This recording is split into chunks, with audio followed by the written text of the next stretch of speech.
Hey everybody, welcome back to our channel. Just thought I would give you a look at our lunch today.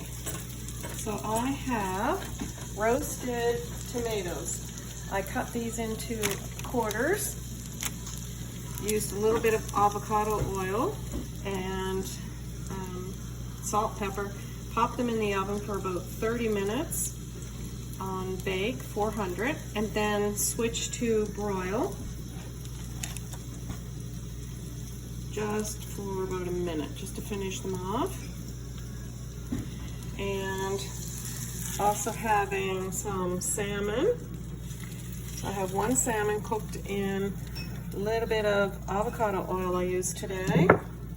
And on the side is a Greek salad.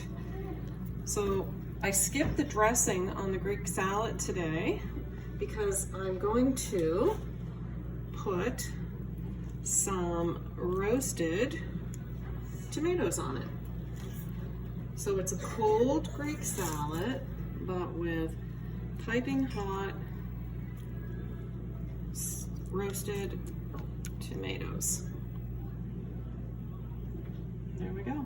And that's my lunch today. The rest of the tomatoes I'm using for a recipe for supper. Chicken breast with a little bit of mozzarella cheese on it, and then these roasted tomatoes on top. Bye for now, guys. Have a great day.